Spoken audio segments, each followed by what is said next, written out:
Good morning class. आज हम पढ़ेंगे विस्तास बुक का चैप्टर फर्स्ट। चैप्टर का नाम है the third level. Writer Jack Finney. Character इसमें है चार्ली, ये 31 ईयर्स ओल्ड मैन, ये प्रोटैगोनिस्ट है, इसका मेन करेक्टर है। और लुइसा, ये चार्ली की वाइफ है। सैम, ये चार्ली का साइकेट्रिस्ट फ्रेंड है।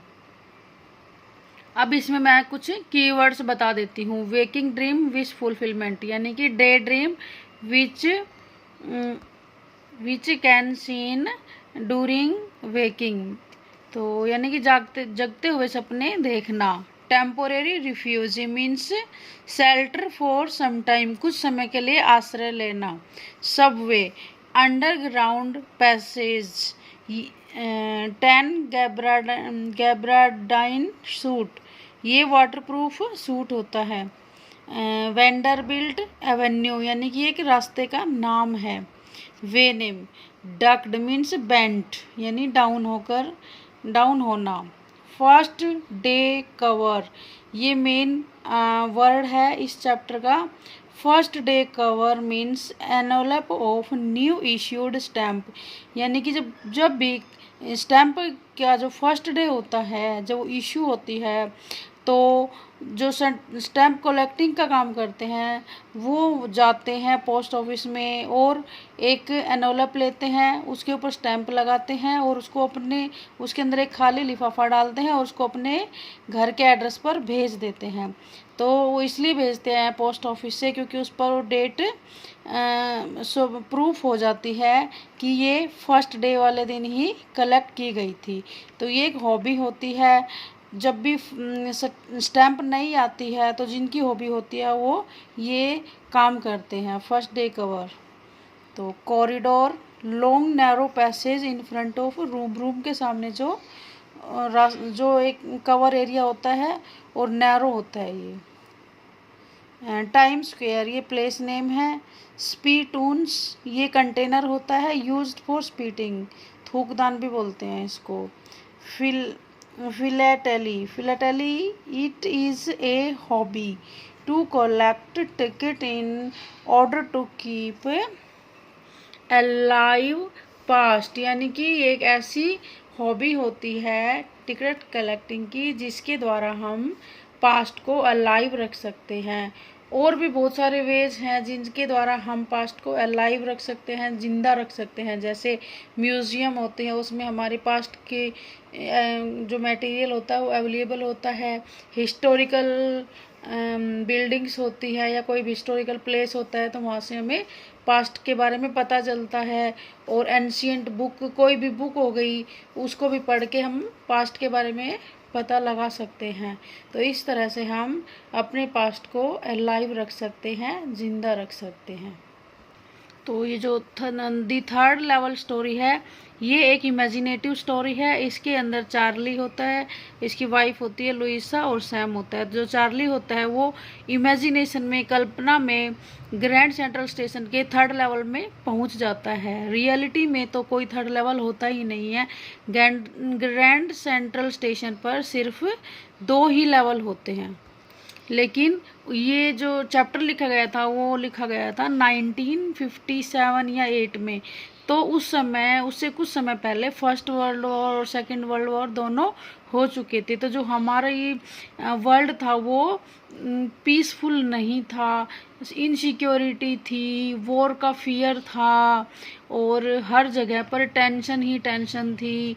तो हर कोई अपने आप को इनसिक्योर फील करता था और हर कोई ऐसी जगह पर चला जाना चाहता था जहाँ पर पीस हो, जहाँ पर कामनेस हो, जहाँ पर उसको अच्छा लगे। तो जो चार्ली है उसके साथ भी ऐसा ही होता है, वो पास्ट में चला जाता है। यानी कि जो उसके दादा परदादा वगैरह जो उसको कहानियाँ सुनाते थे, बताते थे, या जो वहाँ जहाँ पर उसका बचपन स्पेंड हुआ था गेल्सबर्ग में, तो वहाँ उसको बहुत अच्छा लगता था क्योंकि उस समय वहाँ पर जब वो रहता था तो वो बहुत ही अच्छी जगह थी।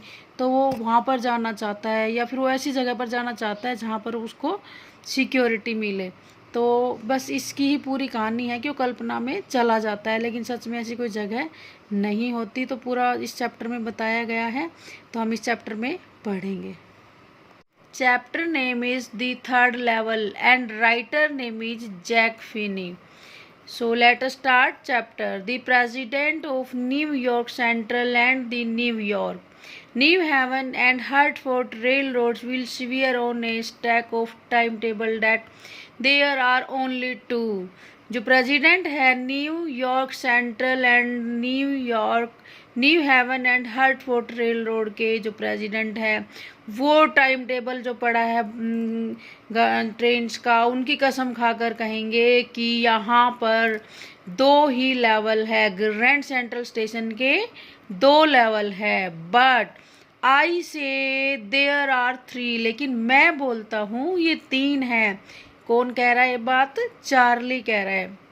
Because I have been on the third level of Grand Central Station, क्योंकि जो थर्ड लेवल है ग्रैंड सेंट्रल स्टेशन का मैं उसके ऊपर जा चुका हूँ। Yes, I have taken the obvious step. I talked to psychiatrist friend of mine. मैं वहाँ पर जा चुका हूँ और मैं इसके विषय में अपने मित्र से बात कर चुका हूँ जो एक साइकेट्रिस्ट है। Among others I told he, मैंने अपने दोस्त को बताया क्या? The third level at Grand Central Station and he said it was a waking dream wish fulfillment. मैंने अपने साइकेट्रिस्ट दोस्त से क्या बताया? ये बताया कि मैं थर्ड लेवल में जा चुका हूँ जो ग्रैंड सेंट्रल स्टेशन में है, लेकिन मेरे साइकेट्रिस्ट दोस्त ने कहा ये एक वेकिंग ड्रीम विश फुलफिलमेंट है। क्या होता है waking dream wish fulfilment? Means any person in imagination can go in future और इन पास्ट, यानी कि कोई भी इंसान इमेजिनेशन में, कल्पना में, थिंकिंग में पास्ट में भी जा सकता है और फ्यूचर में भी जा सकता है। This is waking dream wish fulfilment means जो हम ड्रीम देखते हैं वो हमारे दो तरह के होते हैं। एक तो हम नींद में देखते हैं सपने में, और एक हम खुली आंखों से देखते हैं। तो जो खुली आंखों से हम सपने देखते हैं वो होते हैं वेकिंग ड्रीम विश फुलफिलमेंट, कि जो चीज़ हम सोचते हैं, जो चीज़ हम फील करते हैं, वो तो कभी कभी ऐसा लगता है, हमें फील होता है कि हम उसी ही दुनिया में चले गए। तो ये होता है waking dream wish fulfilment. He sad I was unhappy. अब मेरे साइकेट्रिस्ट दोस्त ने कहा कि वो वेकिंग ड्रीम विश फुलफिलमेंट था, और ऐसा क्यों हुआ? क्योंकि मैं अनहैप्पी था, यानी कि चार्ली के लिए बोलता है कि चार्ली तुम अनहैप्पी थे, खुश नहीं थे, इसलिए तुम कल्पनाओं में चले गए थे। That made my wife kind of mad. इससे जो चार्ली की वाइफ थी वो परेशान हो गई। बट ही एक्सप्लेन्ड, लेकिन जो उसका दोस्त था साइकेट्रिस्ट ने एक्सप्लेन किया। क्या एक्सप्लेन किया? That he meant the modern world is full of insecurity, fear, war, worry and all the rest of it। यानी कि क्या एक्सप्लेन किया? साइकेट्रिस्ट ने कहा कि ये जो मॉडर्न वर्ल्ड है, जो मॉडर्न हमारा टाइम है, इसमें हर इंसान इनसिक्योर फील कर रहा है, फियर है उसके अंदर वॉर का, ठीक है, वो टेंशन में है, इसीलिए हर कोई भाग जाना चाहता है इस संसार से, प्रेजेंट से। या तो पास्ट में जाना चाहता है या फिर फ्यूचर में, यानी कि जहाँ पर वो उसको सिक्योरिटी मिल सके वो वहाँ पर जाना चाहता है। And that I just want to escape. इसीलिए जो चार्ली था वो भी इस्केप कर गया, मीन्स वो अपने पास्ट में चला गया। वेल अच्छा, हु डजंट। अब चार्ली कह रहा है कि हाँ ठीक है, कौन नहीं जाना चाहता, कौन नहीं बचना चाहता? एवरीबडी आई नो, हर कोई बचना चाहता है, मैं जानता हूँ। Want to escape but they doesn't wander down into any third level at Grand Central Station. लेकिन कोई भी बचकर ग्रैंड सेंट्रल स्टेशन में तो नहीं जाना चाहेगा, ये कह रहे हैं Charlie. But that's the reason he said and my friend and agreed, all agreed. अब साइकेट्रिस्ट जो दोस्त है वो बोलता है कि माई स्टैम्प कलेक्टिंग, जो मेरी हैबिट है, यानी कि चार्ली में हैबिट थी वो स्टैम्प कलेक्ट करता था। तो साइकेट्रिस्ट बोलता है कि जो स्टैम्प कलेक्ट करता है वो भी रिफ्यूजी होता है फ्रॉम रियलिटी, यानी कि वो भी रिफ्यूजी फ्रॉम रियलिटी होता है, कि वो भी सच्चाई से दूर भागता है। तो आप यानी कि चार्ली से कहता है दोस्त कि तुम ये काम करते हो स्टैम्प कलेक्टिंग का, तो ये भी पॉइंट है जो ये बताता है कि आप सच्चाई से भागना चाहते हो, प्रेजेंट से दूर जाना चाहते हो, इनसिक्योर फील करते हो। But my grandfather did not need any refugee. अब चार्ली बोलता है कि नहीं, ऐसा मुझे नहीं लगता, ऐसा है वेल मे बी, हो सकता है ऐसा, लेकिन जो मेरे दादाजी थे उनको तो रिफ्यूजी की कोई ज़रूरत नहीं थी, रिफ्यूज फ्रॉम रियलिटी, उनको तो रियलिटी से भागने की कोई ज़रूरत नहीं थी। थिंग्स वर प्रिटी, चीज़ें बहुत प्रिटी थी, नाइस थी एंड पीसफुल, और पीसफुल थी। इन हिज डेज, उनके दिनों में, यानी कि दादाजी के दिनों में सब कुछ ठीक था, लेकिन वो भी तो टिकट कलेक्ट करते थे। फ्रॉम ऑल आई हियर, और मैंने ऐसा सुना है क्या, and he started my collection, कि मेरा कलेक्शन भी उन्होंने ही शुरू किया था। It is a nice collection, यानी कि जो मैंने जो टिकट का कलेक्शन का काम कर रखा है वो एक अच्छा काम है। 2 blocks of 4 of practically every US issues, जो यूएस के 4 ब्लॉक हैं उनमें से जो टिकट कलेक्ट कर रखी है मैंने, मेरे पास अच्छा खासा उनका संग्रह है।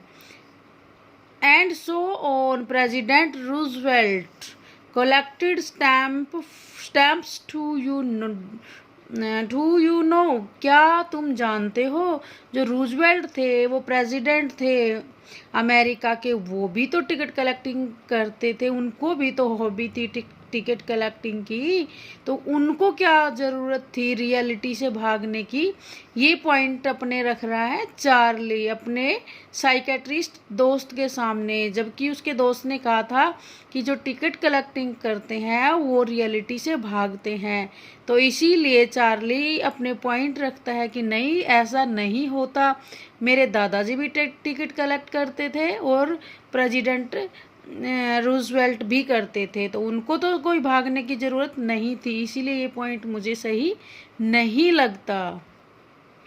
Anyway, here what happened at Grand Central station.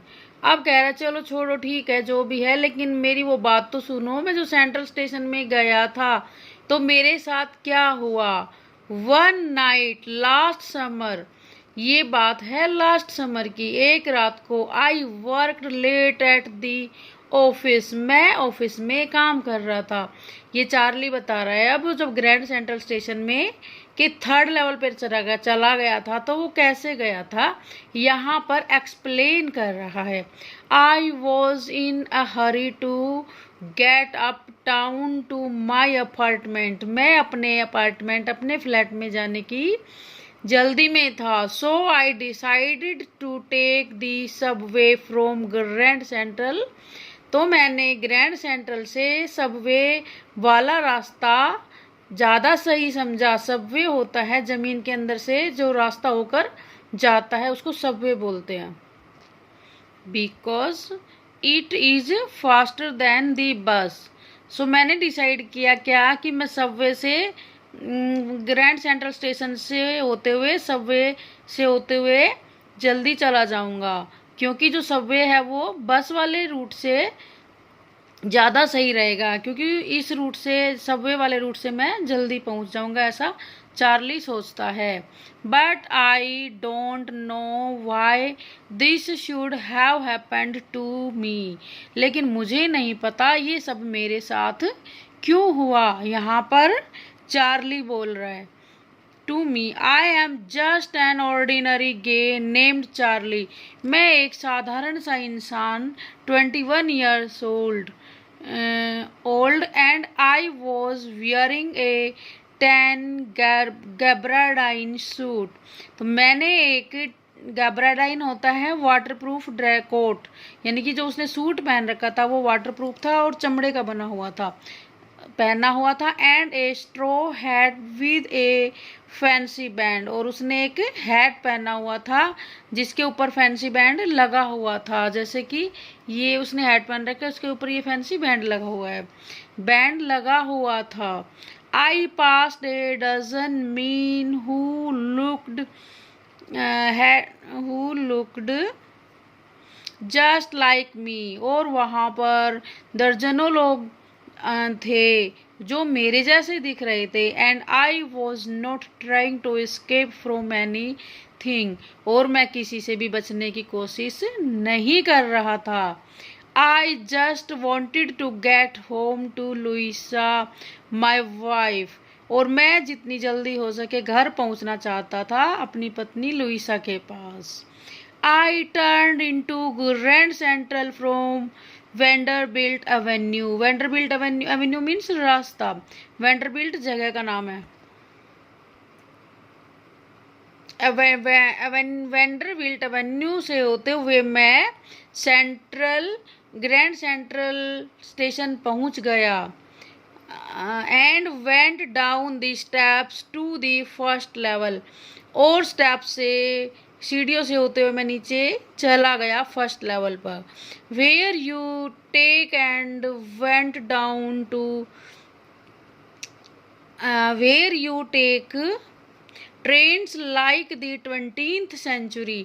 वहाँ पर 20th century की ट्रेन से ले सकते थे। 20th जिसमें वो था, जिस सेंचुरी में वो था उसी की बात कर रहा है इस वक्त। तो then I walked down another flight to the second level.